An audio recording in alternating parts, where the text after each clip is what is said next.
नमस्कार, आप देख रहे हैं A1 उत्तराखंड और मैं हूं आपके साथ भारती उत्कर्ष जैन। बुलेटिन की शुरुआत करेंगे इस वक्त की हेडलाइंस के साथ।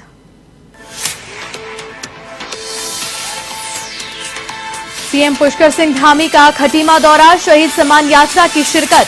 मंत्री यतेश्वरानंद, मंत्री गणेश जोशी भी रहे उपस्थित। 65 शहीदों के परिजनों का किया गया सम्मान।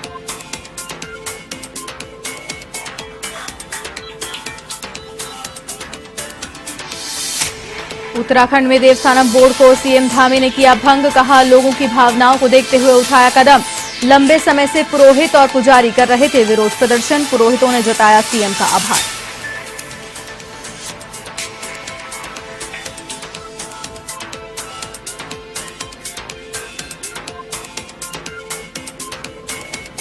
उत्तराखंड में चुनावों को लेकर भाजपा ने की तैयारी तेज, भाजपा प्रदेश अध्यक्ष मदन कौशिक कर रहे तूफानी दौरे।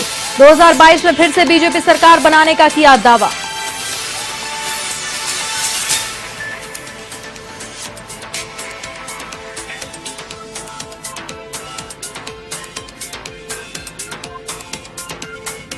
चुनाव से पहले दल बदल का दौर जारी, यूपी के पूर्व एमएलसी साहब सिंह सैनी कांग्रेस में शामिल। कांग्रेस अध्यक्ष गणेश गोदयाल और हरीश रावत की मौजूदगी में थामा कांग्रेस का हाथ।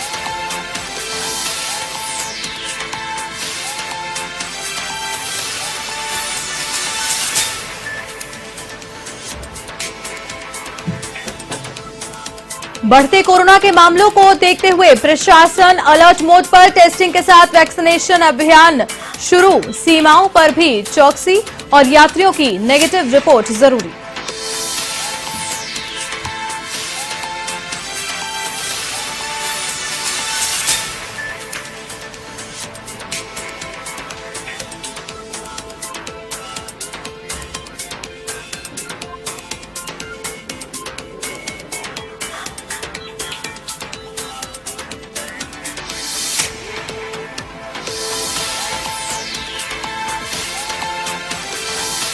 उत्तराखंड के मुख्यमंत्री पुष्कर सिंह धामी ने खटीमा के जनजाति आईटीआई में आयोजित शहीद सम्मान यात्रा में शिरकत की और इस अवसर पर मुख्यमंत्री के साथ प्रदेश के काबीना मंत्री यतेश्वरानंद, सैनिक कल्याण मंत्री गणेश जोशी के साथ साथ सितारगंज विधायक सौरभ बहुगुणा भी उपस्थित रहे।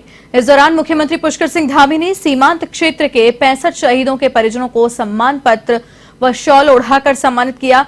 साथ ही उन्होंने कहा कि बीजेपी ही ऐसी पार्टी है जो देश के सैनिकों के सम्मान में हमेशा आगे रहती है, इसीलिए पूरे प्रदेश में बीजेपी शहीद सम्मान यात्रा का आयोजन कर रही है।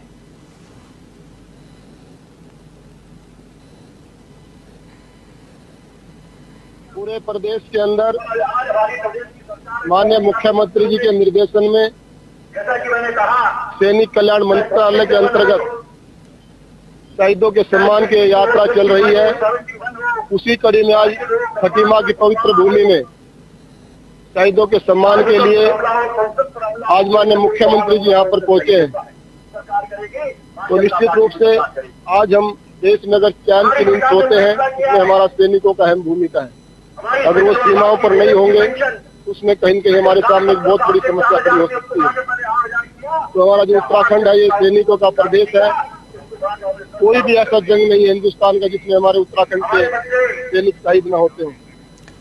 पुष्कर सिंह धामी ने चारधाम देवस्थानम बोर्ड को भंग करने की घोषणा की और इसी को लेकर सीएम धामी ने कहा कि लोगों की भावनाओं को देखते हुए ये बोर्ड भंग किया गया है। देवस्थानम बोर्ड को लेकर मुख्यमंत्री धामी की आगे की क्या योजनाएं हैं, इन्हीं सब बातों को लेकर हमारे संवाददाता शैलेंद्र पांडे ने की मुख्यमंत्री से खास बातचीत। आइए आपको दिखाते हैं। मुख्यमंत्री और यशस्वी मुख्यमंत्री पुष्कर सिंह धामी जी, देवस्थानम बोर्ड का भंग कर दिया गया है। इन्होंने आज घोषणा की, हमसे जानने को सर क्या रहा कि आज आपने देवस्थानम बोर्ड की घोषणा? नहीं, सभी समाज के लोगों से मैंने पहले दिन से कहा था कि हम इस पर उचित समय आने पर उचित निर्णय लेंगे। सारे हमारे तीर्थ समाज के लोग, तीर्थ पुरोहित, हमारे पंडा समाज के लोग, रावल, हक हकूकधारी, पंचायत के लोग, चारों धामों के लोग और धार्मिक संगठनों के, सामाजिक संगठनों के जनप्रतिनिधि, सबसे हमने बात करी और हमारी उच्च स्तरीय कमेटी जो मनोहर कांत ध्यानी जी के नेतृत्व में हमने बनाई थी उसने भी हमको रिपोर्ट दी। सबसे बात करने के बाद हमको लगा कि आप देश काल परिस्थिति के अनुसार इस समय में चूँकि इसको वापस लिया जाना चाहिए, इसलिए सरकार ने निर्णय लिया है इसको वापस लेंगे। जिस समय इसका बनाया गया था उस समय भी इसके बारे में बहुत सारी दलील देखी कि लोग जब यात्रा करने जाते हैं तो वहाँ पर सुविधाएं नहीं रहती हैं, तो उन सुविधाओं को दुरुस्त करने के लिए सरकार क्या कदम उठाएगी? निकट भविष्य में हम बहुत अच्छी व्यवस्था बनाएंगे, सब लोगों से बात करके अच्छा इसके लिए और अच्छा करेंगे। तो हमारे साथ मौजूद थे मुख्यमंत्री जी, जिनके साफ कहना था कि बोर्ड तो को भंग कर दिया गया, लेकिन आने वाले समय में जो लोगों की यात्रा में दिक्कत होती थी उन सारी दिक्कतों को दूर करने के लिए सबसे मिलकर के एक फैसला लिया जाएगा। कैमरामैन आजाद सिंह के साथ मैं शैलेंद्र पांडे, A1 टीवी, देहरादून। उत्तराखंड में चुनावों को लेकर भाजपा की तैयारी तेज हो चुकी है और इसी को लेकर भारतीय जनता पार्टी के प्रदेश अध्यक्ष मदन कौशिक जी जान से जुड़े हुए हैं। मदन कौशिक से हमारे देहरादून संवाददाता यशराज आनंद ने की खास बातचीत, जिसमें उन्होंने देवस्थानम बोर्ड भंग होने, किशोर उपाध्याय के भाजपा में शामिल होने और प्रधानमंत्री मोदी के उत्तराखंड दौरे को लेकर अपनी बात रखी। आइए आपको दिखाते हैं। आज हमारे साथ हैं उत्तराखंड भाजपा के प्रदेश अध्यक्ष मदन कौशिक। सर, आज जो देवस्थानम बोर्ड को निरस्त कर दिया गया, इसका सारा श्रेय कांग्रेस ले रही है और कांग्रेस कह रही है कि भाजपा ने जो किया है यह चुनावी समय नजदीक है, इसलिए सर भाजपा में इस पर क्या कहेंगे? नहीं, कांग्रेस कहाँ से श्रेय ले रही है? कांग्रेस को तो मैं समझता हूँ कि विपक्ष की भूमिका निभाने में नाकाम रही, जन भावनाओं के मुद्दे उठाने में नाकाम रही। 5 साल उसने केवल इस समय में काटे हैं कि तुम्हारा नेता कौन होगा। आज भी वो वही लड़ाई लड़ रहे हैं, आप देखेंगे आज भी जो मंच उनका सस्ता है उस पर एक साथ तो बैठते नहीं है, तो सारी लड़ाई है। कांग्रेस को कहां से श्रेय मिलेगा? सर, यदि किशोर उपाध्याय जैसा कांग्रेस से नाराज चल रहे हैं, यदि वह भाजपा में शामिल होना चाहते हैं तो क्या आप उनका स्वागत करेंगे? भारतीय जनता पार्टी में ऐसे सभी लोग जो नरेंद्र मोदी जी की नीतियों से, भारतीय जनता पार्टी के आचार से, विचार से प्रभावित होकर यदि आते हैं तो हम ऐसे सभी लोगों का स्वागत करें। सर, एक अंतिम प्रश्न आपसे कि सर इस बार जो नरेंद्र मोदी आ रहे हैं तो कांग्रेस लगातार आरोप लगा रही है कि मोदी सरकार का आना यहाँ के अंदरूनी मामले के, मतलब आपके अंदर में ही कुछ बंटवारा चल रहा है, कुछ हलचल मचा है, उसको शांत करने आ रहे हैं, ना कि जनता की भलाई के लिए, ना कि जनता की रैली के लिए आ रहे हैं। इस पर सर आप राहुल गांधी को बुलाओ, आप भी पता चलेगा तुम्हें कितनी वोट कम ज्यादा होंगे। तो हमारे साथ थे उत्तराखंड भाजपा के प्रदेश अध्यक्ष मदन कौशिक जी, जिन्होंने बहुत बखूबी से अपने सारे प्रश्नों का उत्तर दिया। कैमरामैन आजाद सिंह के साथ मैं यशराज आनंद, A1 टीवी, देहरादून। सपा के पूर्व MLC साहब सिंह सैनी कांग्रेस में शामिल हो गए हैं। देहरादून में स्थित प्रदेश कांग्रेस मुख्यालय में प्रदेश कांग्रेस अध्यक्ष गणेश गोदियाल, पूर्व मुख्यमंत्री हरीश रावत की उपस्थिति में कार्यक्रम आयोजित किया गया, जिसमें साहब सिंह सैनी ने अपने सैकड़ों साथियों सहित कांग्रेस पार्टी की सदस्यता ग्रहण की। आपको बता दें कि साहब सिंह सैनी 2009 में ही कांग्रेस छोड़कर उत्तराखंड में कांग्रेस की राजनीति करते थे, छोड़ चुके थे, तो अब उत्तराखंड में विधानसभा चुनाव से पहले उन्होंने दोबारा कांग्रेस का दामन थाम लिया है। हमारे हरीश रावत जी, माननीय पार्टी के प्रति जो लोगों में प्रेम है, जो लोगों में आशा है, उम्मीद है, जो उम्मीद बंधी है कांग्रेस पार्टी के प्रति और शामिल हो रहे हैं, तो मैं स्वागत करता हूं सबका। और मुझे उम्मीद है कि इतनी बड़ी संख्या में जो लोग शामिल हो रहे हैं वो निश्चित रूप में परिणामदायक साबित होगा।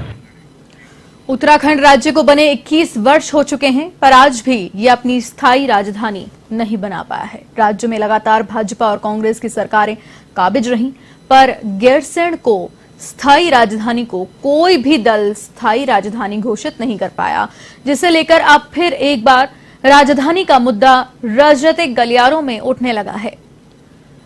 और इसी को लेकर सदन के उपनेता प्रतिपक्ष करण मेहरा ने कहा कि कांग्रेस ने राजधानी के लिए बहुत काम किए और कांग्रेस गैरसैंण को स्थायी राजधानी बनाने को लेकर पूरी तरह से तैयार भी है। उन्होंने कहा कि आज 5 वर्षों में भाजपा ने वहां पर कोई कार्य नहीं किया और कहा कि अगर भाजपा उसको स्थायी राजधानी बनाती है तो कांग्रेस इसका स्वागत करेगी।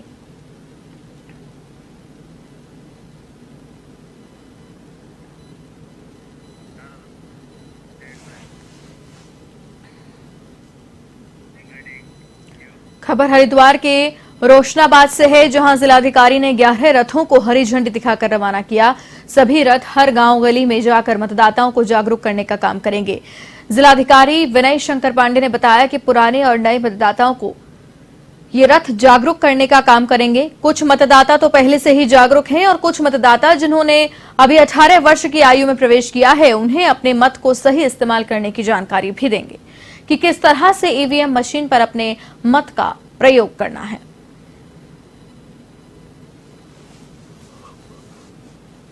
देखिए, आपको भली भांति यह विदित है कि शीघ्र ही उत्तराखंड में जनरल इलेक्शंस होने हैं और भारत निर्वाचन आयोग ने इस संबंध में 11 नवंबर को और 23 नवंबर को 2 गाइडलाइन बड़ी विस्तृत रूप से जारी की थी। और उसका मुख्य उद्देश्य यह है कि हमारे जो भी मतदाता हैं, कई मतदाता तो ऐसे हैं जो पहले से ही मतदान प्रक्रिया से भली भांति परिचित हैं और कई ऐसे नए मतदाता हैं जो 18 वर्ष की उम्र में अभी प्रवेश किया है और पहली बार मतदाता बन रहे हैं। सीएम धामी के देवस्थानम बोर्ड भंग किए जाने को लेकर जहां सर्व समाज में खुशी का माहौल है, तो वहीं हल्द्वानी में भी अखिल ब्राह्मण उत्थान महासभा ने मिठाई खिलाकर फैसले का स्वागत किया है। ब्राह्मण महासभा के प्रदेश अध्यक्ष पंडित विशाल शर्मा का कहना है कि करीब 2 सालों से केदारनाथ में तीर्थ पुरोहित और संत देवस्थानम बोर्ड को लेकर आंदोलनरत थे और सरकार ने चुनावी माहौल को देखते हुए देवस्थानम बोर्ड को रद्द किया है, जिससे तीर्थ पुरोहितों और संतों के आंदोलन को जीत मिली है।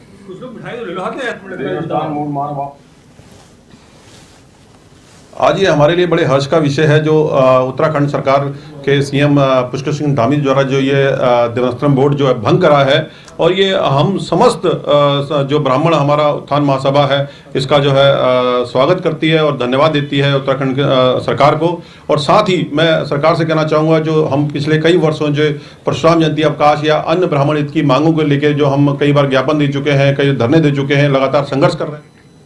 प्रदेश में बढ़ते कोरोना के मामलों को देखते हुए प्रशासन भी अलर्ट मोड पर आ गया है। आपको बता दें कि कोरोना टेस्टिंग के साथ साथ वैक्सीनेशन अभियान शुरू किया गया है। सीमाओं पर भी चौकसी बरती जाने लगी है और बाहरी प्रदेशों से आने वाले यात्रियों को कोविड टेस्ट या फिर नेगेटिव रिपोर्ट देखकर ही प्रवेश दिया जा रहा है। कोरोना से निपटने के लिए उच्च अधिकारी अधीनस्थों के साथ बैठक कर रणनीति बनाने में जुटे हुए हैं। मामले को लेकर रुड़की ज्वाइंट मजिस्ट्रेट अंशुल सिंह का कहना है कि शासन से मिली गाइडलाइंस के अनुसार काम किया जा रहा है।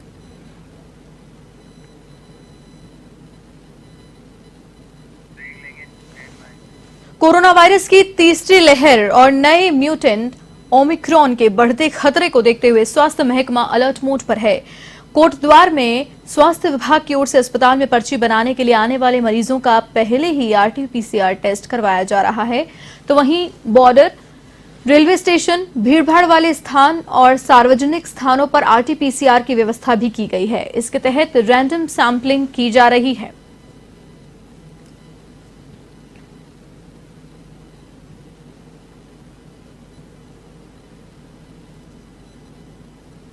तो अपने स्तर पर पूरी तैयारी कर रखी है और टेस्टिंग भी बहुत ज़्यादा बढ़ा दी है और अब तो ओपीडी स्लिप बनने से पहले भी मैंने आज आदेश निर्गत कर दिए हैं। जिनकी ओपीडी स्लिप बनेगी वो भी आरटीपीसीआर टेस्ट वहीं ऑन द स्पॉट हमने एक टीम लगा दी है जो कि वहीं पर आरटीपीसीआर का सैंपल ले रही है उनका।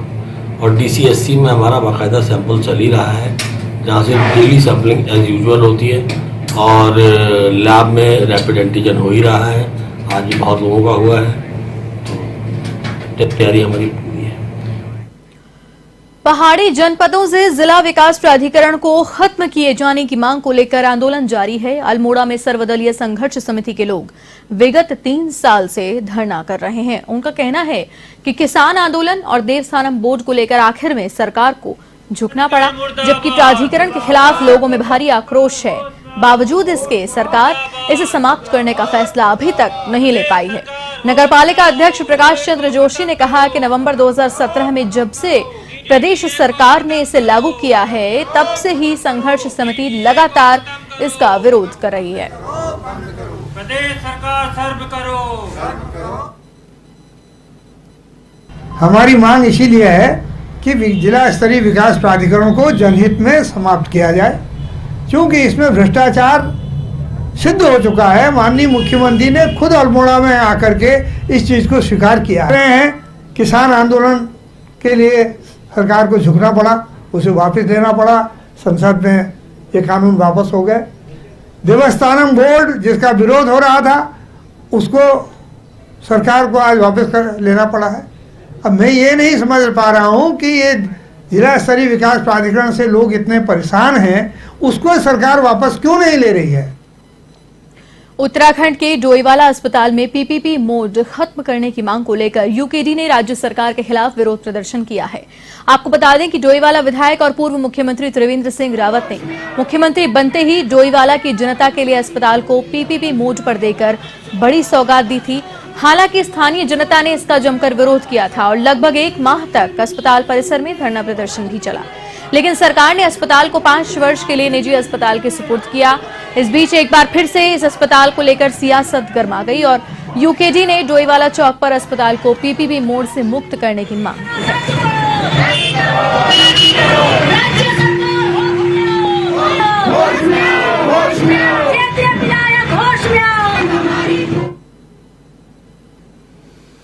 उत्तराखंड हम ये है कि जब तक उठेंगे नहीं, जब तक उस अस्पताल का निजीकरण सरकार ने वापस नहीं लिया। देखो यहाँ पर क्या होता था, पहले थोड़ी छोटी मोटी सर्जरी होती थी, में वो अल्ट्रासाउंड होता था। यहाँ पे कुछ भी नहीं होता है। यहाँ से ये रेफरल सेंटर बना दिया इन लोगों ने। यहाँ से क्या करते, रेफर करते हैं बाहर, और खांसी बुखार की दवाई के लिए भी बाहर से लेना पड़ता है, केवल पर्चा करता है। यहाँ पे गरीब लोगों का शोषण होता है। हम तब तक उठेंगे नहीं जब तक ये, आज हमारा 8वां दिन है उत्तराखंड क्रांति दल का ये धरने पे बैठने का, और मैं आम जनता से यही रिक्वेस्ट करूंगी, यही बोलूंगी कि आप लोग भी अभी जागो, अभी भी उत्तराखंड को भ्रष्टाचार से बचाओ। क्यों आप लोग पीछे हो? इस अस्पताल का सबका हक है इसमें। ये डोईवाला अस्पताल के निजीकरण को रद्द करने के लिए, पीपीपी मोड से इसका जो प्रो बोनो एग्रीमेंट है उसे रद्द करने के लिए ये पुतला यहाँ पर फूका गया है। हमारी मांग है कि एक तो डोईवाला अस्पताल का उच्चीकरण हो, इसको जो प्रो बोनो एग्रीमेंट है ये समाप्त किया जाए। इस अस्पताल की इस बदहाली के लिए कांग्रेस और भाजपा दोनों बराबर की दोषी हैं। कांग्रेस ने अपने कार्यकाल में इसके लिए स्वीकृत रिलीज हुआ 8 करोड़ 88 लाख रुपए जो है रद्द कर दिया था, और वहीं भाजपा ने 2 कदम और आगे बढ़ते हुए इसके जो है प्रो बोनो एग्रीमेंट के तहत हिमालयन अस्पताल को सौंप दिया है। तब से इस अस्पताल की बुरी हालत हो गई है। हम लोग लगातार आंदोलन कर रहे हैं, कर्मिक अनशन पर हैं, और उसी के क्रम में आज ये पुतला दहन यहाँ पर किया गया था। खबर हरिद्वार से है, जहां अनिश्चितकालीन आमरण अनशन पर बैठे सफाई कर्मचारियों के द्वारा अनदेखी किए जाने के आरोप शासन व प्रशासन पर लगाए गए।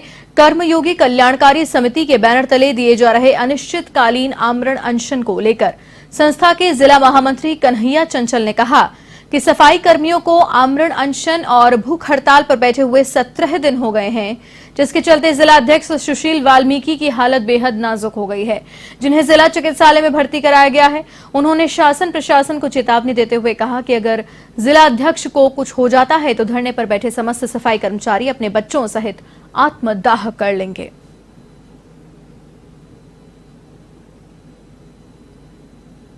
कोरोना काल में आप देखिए, कोरोना काल में अगर आदमी और मौत के बीच कोई खड़ा था या डॉक्टर सफाई कर्मचारी खड़ा था, डॉक्टर फ्री हॉस्पिटल के अंदर था, लेकिन सफाई कर्मचारी एक ऐसा व्यक्ति है जो कि खुले मैदान के अंदर आपको मौत से बचा रहा था, आपको, आपके बच्चों को भी। उस वक्त तो आप कह रहे थे लीजिए, आप नोटों के हार भी चढ़ा रहे थे। क्यों? क्या उस वक्त आपके दिल में दहशत थी? वो दिन भूल गए आप? भगवान न करे अगर ऐसी कोई बात आ गई और सफाई कर्मचारी पीछे हट गया तो क्या होगा। और मैं एक बात और कहना चाहता हूँ आपके माध्यम से कि जो एनजीओ वाले हैं, खासतौर पर उनके लिए मैं कहना चाह रहा हूँ, जो एनजीओ वाले हैं जब ये हड़ताल करते हैं तो वो स्वच्छता वातावरण के लिए आते हैं कि शहर गंदगी हो रही है, वो आते हैं और सफाई करके चले जाते हैं। क्या वो एनजीओ वालों को इतनी अकल नहीं है कि भाई ये जो बेचारे बैठे हैं आप इनके पेट पर लाठी मार रहे, एक बार आप ये सफाई करने के लिए तो आ गए। आप एक बार इनसे पूछा कि भाई आपने हड़ताल क्यों कर रखी है, आप क्यों बैठे हैं, आपकी समस्या क्या है? अरे भाई आप हमारी झाड़ू ना मार के आप हमारी समस्या पूछे और हमारी समस्या का समाधान करने का कार्य कीजिए। और इसी के साथ इस बुलेटिन में फिलहाल के लिए इतना ही। देश और दुनिया की तमाम बड़ी खबरों के लिए आप देखते रहिए वन टीवी। नमस्कार।